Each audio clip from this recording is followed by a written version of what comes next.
Good morning, and thank you for joining us for our webinar on Latin American composers. I am Dr. Luis Sanchez, and I'm professor of piano at Texas A&M University Commerce. And I also serve at the Francis Clark Center as Director of International Engagement. I am joined this morning by Jessica Pacheco, Walter Aparicio, and Alejandro Cremaschi. And together we will do a tour around Latin America, discovering some gems of piano literature. At this time, I would like to go around the screen, so to say, and ask my co-presenters to introduce themselves. Jessica, let's start with you.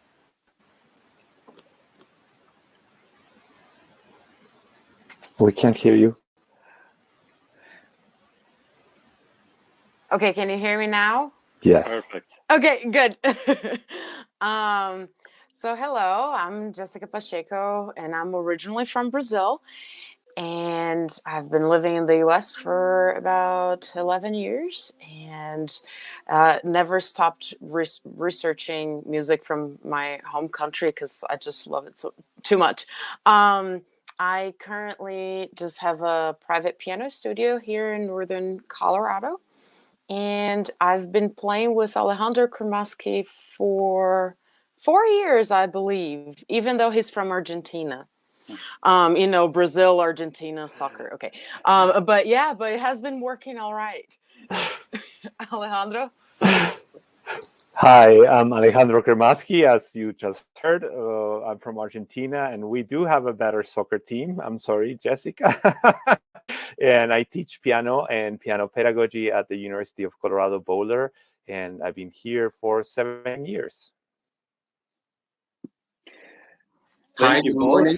And Walter. Hi, good morning. I'm Walter Aparicio, and I'm coming to you from New York City. And I'm very excited to present to you music by Bolivian composers this morning. Thank you. So for the next 50 minutes, we will be traveling across the Americas, exploring different composers and their music. There's a handout accompanying this presentation where you can get more information about these pieces. Please feel free to post your questions in the chat, and we will be answering them at the end of our presentation. I think we're ready to depart on our virtual journey. So our first stop will be Bolivia. Hi, I'm Walter Aparicio, and I'm delighted to share with you today music by two living Bolivian composers. The pieces range from beginner to late intermediate and draw from Bolivian culture in some shape or form, whether it be dance, folk music, or imitation of instruments. They celebrate Andean life and Bolivian culture. The first piece is by composer Jorge Andrés Ibáñez. Born in La Paz, Bolivia, he began his musical studies early on under the guidance of his parents, both excellent Bolivian musicians. He studied in the Conservatory of La Paz and also has degrees from Laundry School of Music, New England Conservatory, and Carnegie Mellon here in the States. Seis Piezas Bolivianas, or Six Bolivian Pieces, was written in 1998 and won third prize in the Maria Teresa de Stalli National Composer Competition. Throughout the years, it has been arranged, adapted, and extended for various instrumentations. It features material based on Bolivian folk music, especially its rhythmic structure and melodic makeup. The melodies and the rhythms are original, but based on the composer's own study of Bolivian folk music. Perhaps he was influenced by Bela Bartok's approach to his folk music study. Let's take a listen to Seis Piezas Bolivianas by Jorge Andrés Ibáñez.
As you can see, these pieces are full of life, joy, and definitely influenced by Bolivian folk music.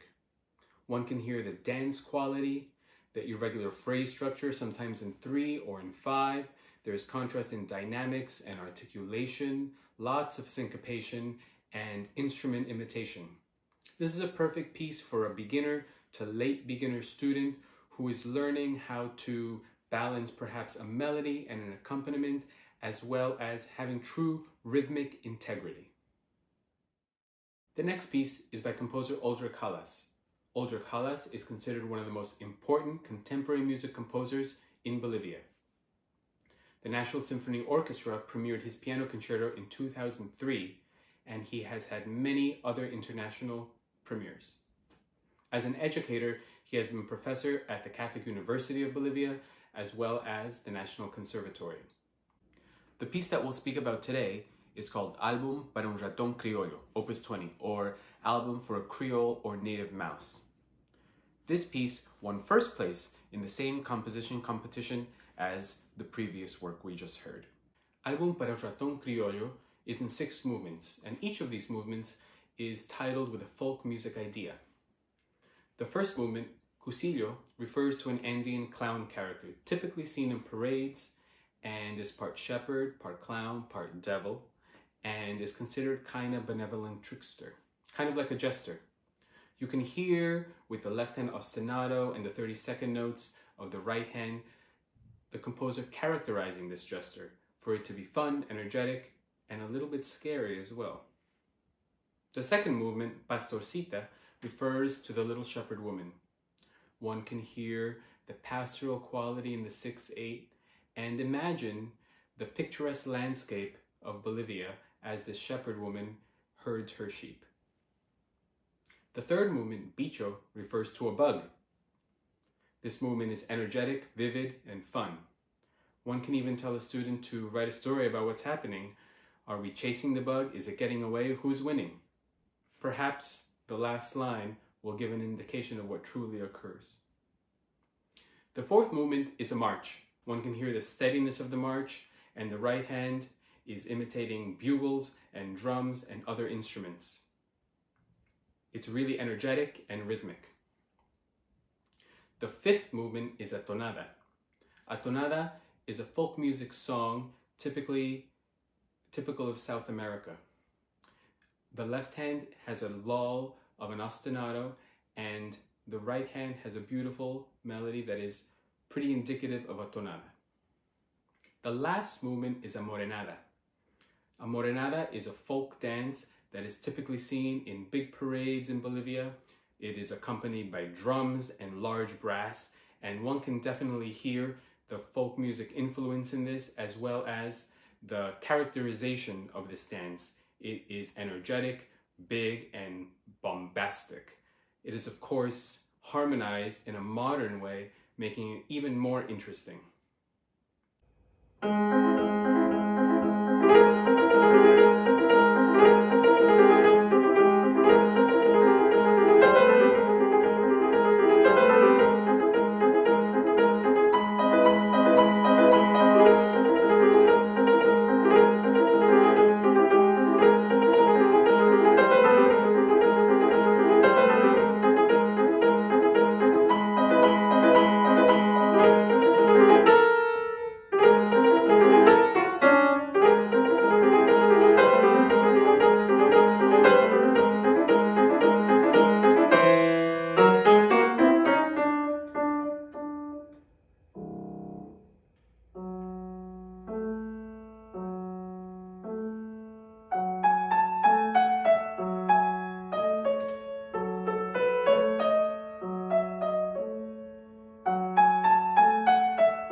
Well, hello. It's such a pleasure to be presenting this webinar for the Francis Clark Center. My name is Alejandro Cremaschi. And I'm Jessica Pacheco. So we're going to be showing you some duets by Latin American composers. We actually have 4 duets to show you today from different countries, from Cuba, Brazil, Argentina, and different composers. So I'm going to start by talking a little bit about Ignacio Cervantes, who was a Cuban composer from 1847 to 1905. He was one of the first to incorporate Afro-Cuban elements in his music, and he was really a pioneer of native Cuban concert music.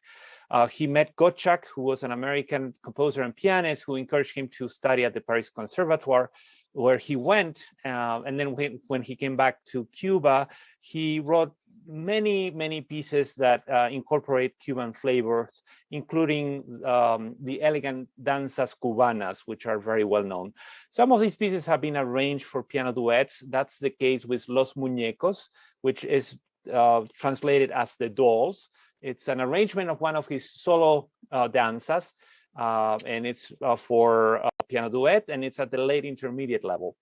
Like all his dances, you will hear a lot of short, repetitive motives. The piece is actually quite short. Also, it's only like a minute and a half, and it's repeated twice, just like all dances at the time. You can actually buy this score on musescore.com.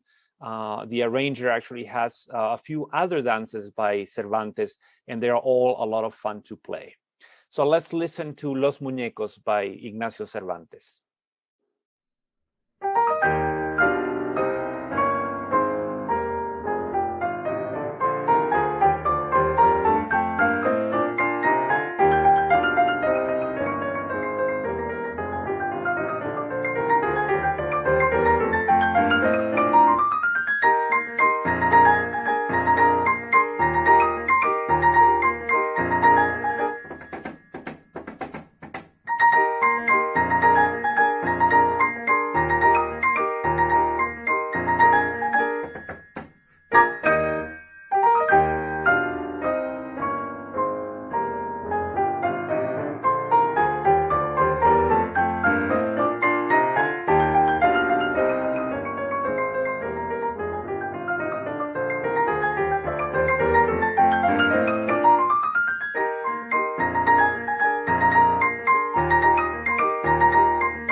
So as you can hear, the piece is not too difficult to play, except that it has to be played very rhythmically, and it has to be very accurately counted. And it would be a great closing for a recital, for example. Well, now we go to Brazil, and we're going to talk about Osvaldo Lacerda. He was born in 1927 and died in 2011, so not very long time ago. And this Brazilian composer, he's well known for being using a Brazilian nationalistic musical style that combines elements of Brazilian folk and popular music, as well as the 20th century art music, as exemplified in the works of his teacher, Camargo Guarnieri. When we talk about his compositions for piano four hands, he actually wrote 3 pieces, which is more than a lot of composers, to be very honest. Unfortunately, they didn't write a lot of the Brazilian composers. So the one that you're going to hear today is Brasiliana number 4, and that one was composed in 1968. By the way, the other 2 are Brasiliana number 8 and Brasiliana number 12. Brasiliana number 4 has 4 movements, and they're all completely different, and they're all dances. The 3rd movement, Seresta, which you're going to hear part of it today, it's in general, it's a serenade. It's just when you serenade to your loved one. So it's very cantabile and very slow. It's a song of sentimental or passionate lyrics usually, and it's directed to the singer's beloved, right? Just like a serenade. And its style is very close to the slow waltz and the modinha, which is another Brazilian slow love song.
The other one that you're going to hear today is Embolada, that you can see the score right there.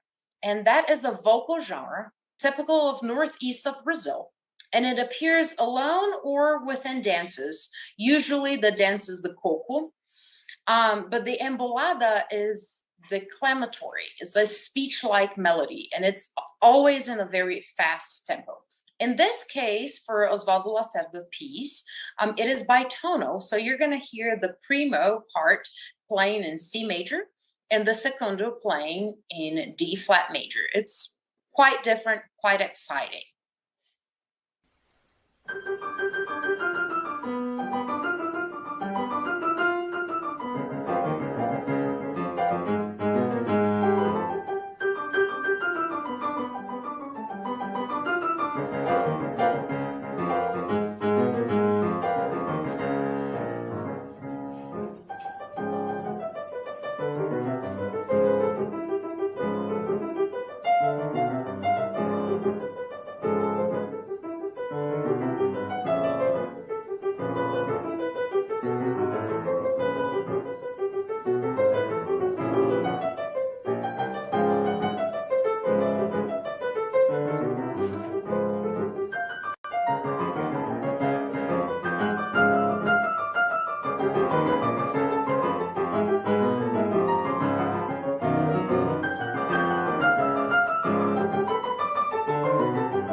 So this piece in particular is not easy to get in the US. It's not for sale currently, but you can actually get copies through interlibrary loan. There are many libraries in the US that own this.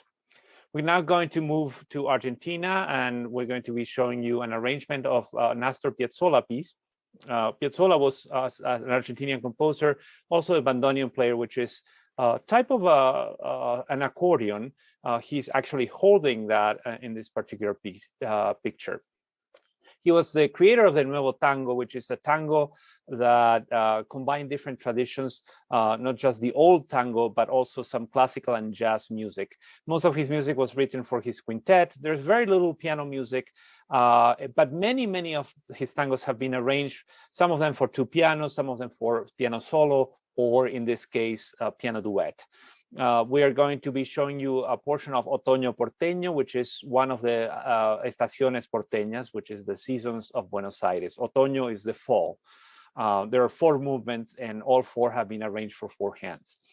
You will hear that he uses kind of a chaconne approach, meaning that the bass kind of repeats over and over. And it also uses many cadenzas. Well, not many, but two in particular. You're only going to hear one of those.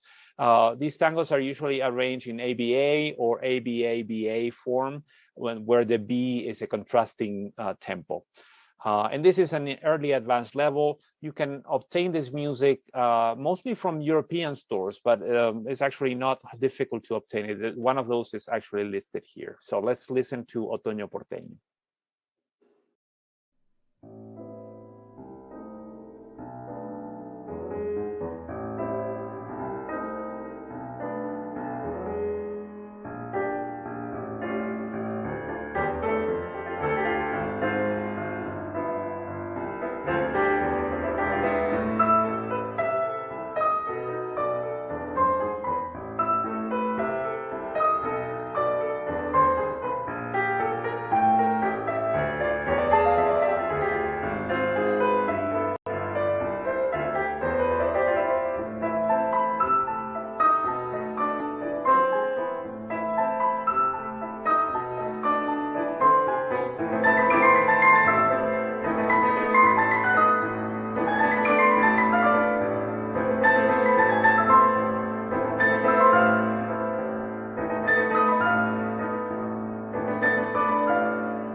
Okay, and now we go to Brazil again, and we are going to talk about a female composer. So, Iná Machado Sandoval.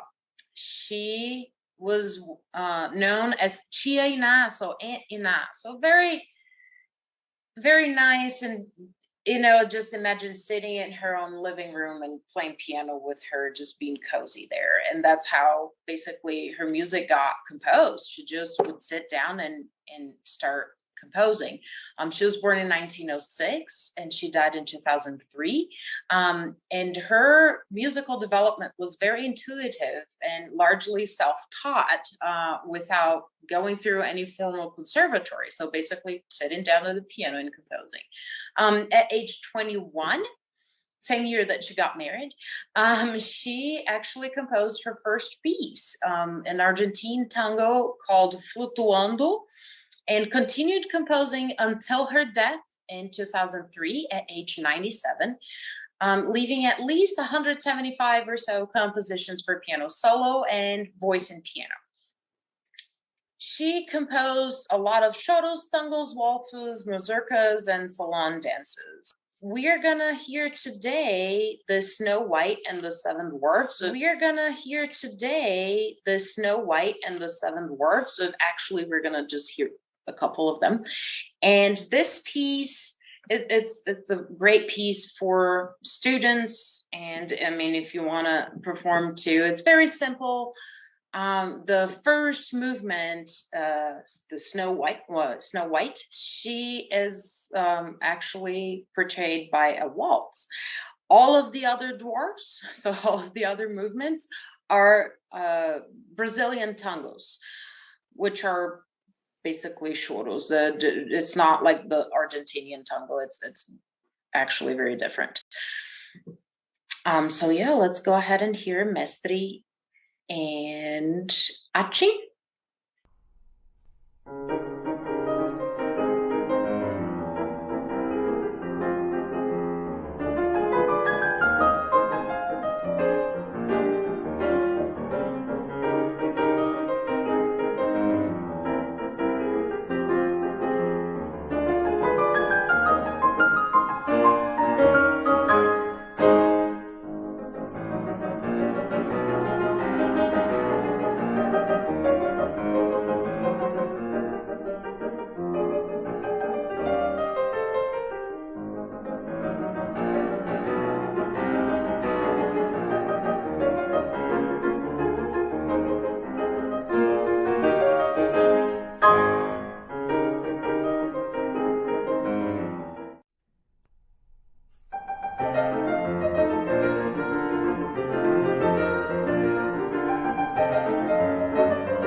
So now we heard the two pieces, very interesting, very fun. And if you feel like you want to get it and you want to play it yourself, it is available on the Brazilian Piano Institute. And it's available because in 2016, Tia Inã's work became accessible to the whole world when Cesário Ramos Machado, Tia Inã's nephew and son-in-law, donated 195 scores to the Brazilian Piano Institute, including original manuscripts and rare editions with authorization to be made available online. And there's the link for you, and you can get a lot of other pieces, not just this one too. Well, thank you, and we look forward to your questions at the end of the presentation. Thank you so much.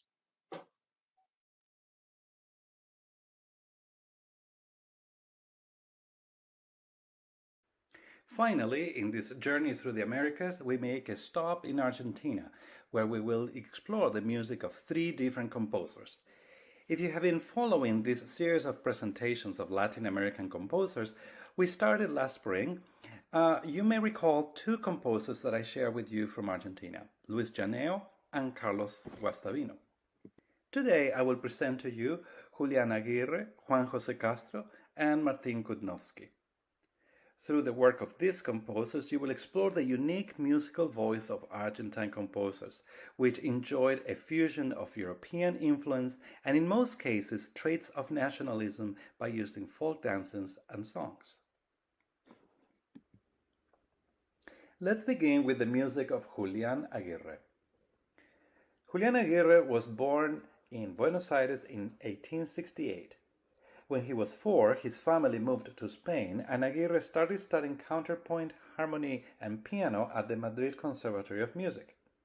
At an early age, he became acquainted with Isaac Albéniz, who was very impressed with his pianistic talent and skill as a composer. He also received training in Paris, and in 1916 he returned to Argentina, where he established himself as a pianist, pedagogue, and music critic. He also opened the Escuela Argentina de Música. His style of composition showed a blend of traditional forms of the Argentine folklore and the traditional European classical forms. From the Argentine folklore, he drew from dances and songs. As a matter of fact, he was among the first composers to seek inspiration in the vast folk elements from his homeland, and detached himself from the post-romantic traditions that were dominating the musical scene of the time.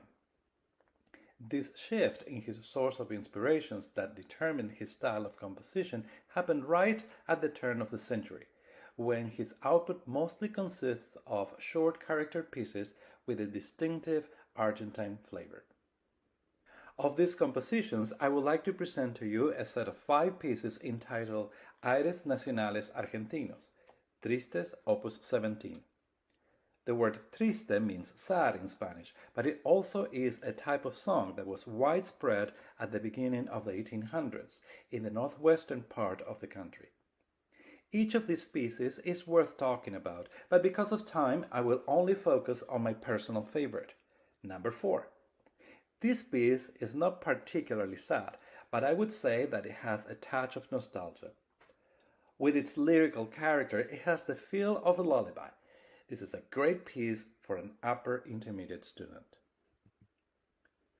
As you can see in the musical example, the melody has a very narrow range in agreement with the characteristics of a lullaby, and is trusted to the right hand and harmonized in sixths throughout. This provides a great opportunity to refine voicing, directing the weight to the outer side of the hand while maintaining a seamless legato. The rocking motion is provided by the left hand with its frequent hand crossings. Harmonically, the music is very simple, except for a few chromaticisms found in the middle section.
The next composer is Juan José Castro, who was born in Buenos Aires into a family of musicians in 1895.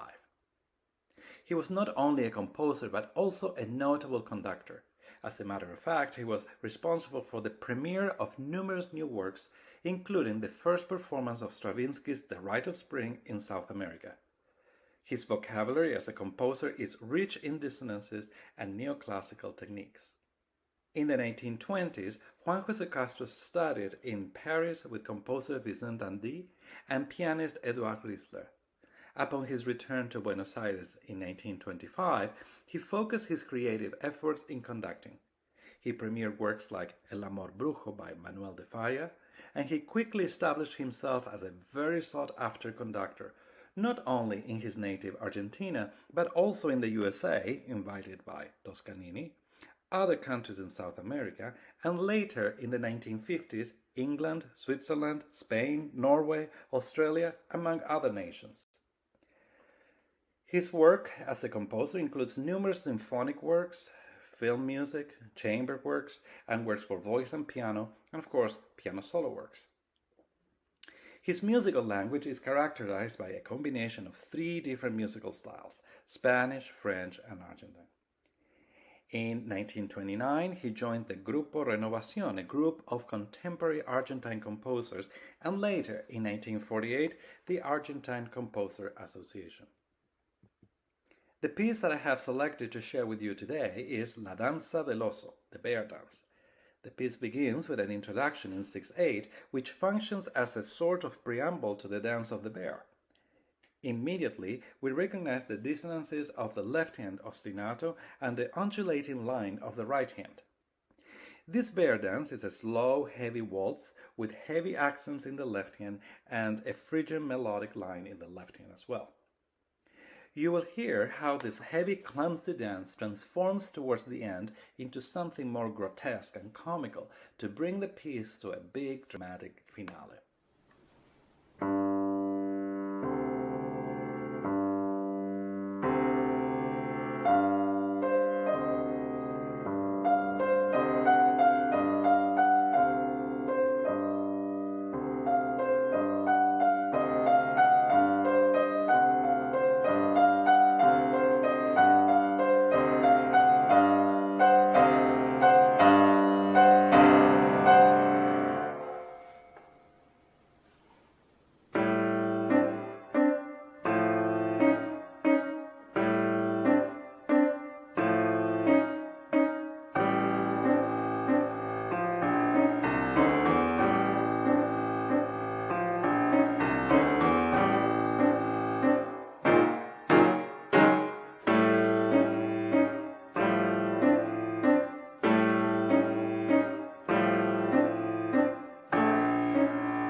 The next composer we will look at is Martin Kutnovsky.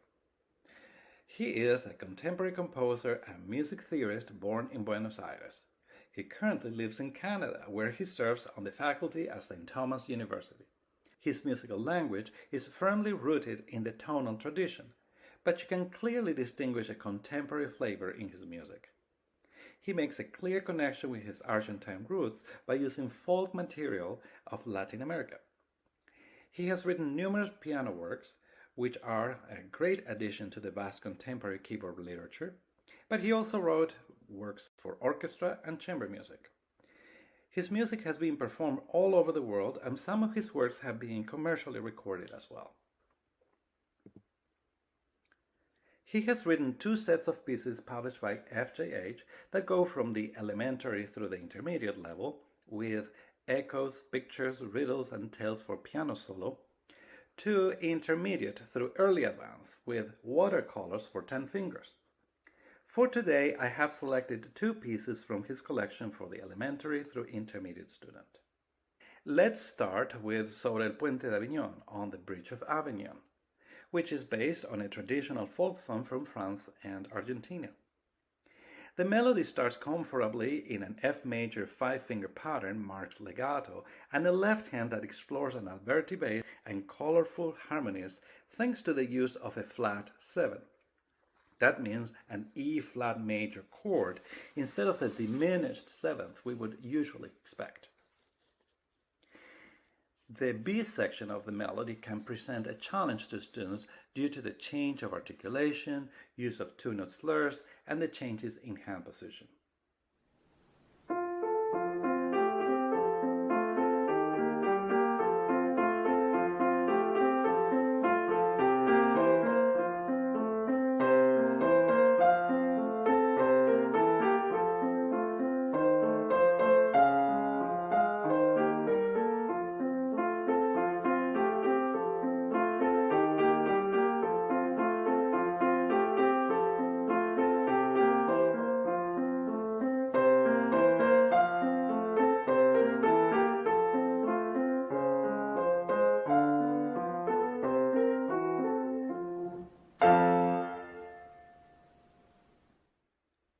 The second piece is the Tango in C minor.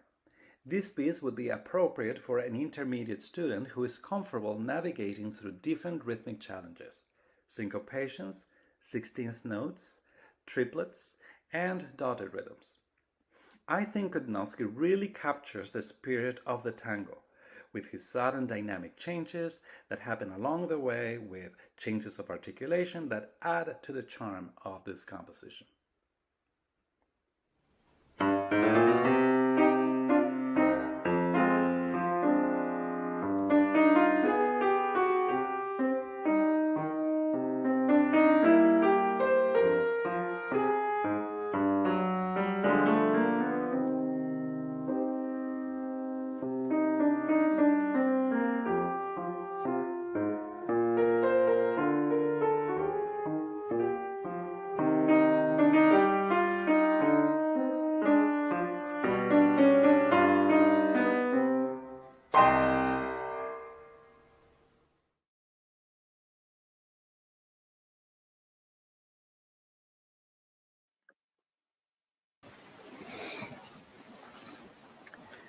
Well, thank you again for joining us this morning. I know we had a little technical issue somewhere in the middle, and I believe we lost the last piece that Walter Aparicio was sharing with us in his portion on Brazilian music. So I think we're going to listen to that last piece, which is Morenada, and it is from the album Para un Rincón Criollo by Aldrich Halas. So we will move on to that video.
Well, thank you, Michaela, for working behind the scenes and helping us see this great piece that we missed earlier when we had a little technical glitch.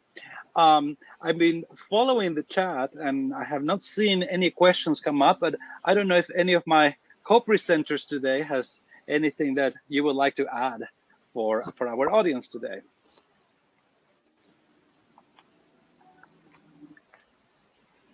Walter.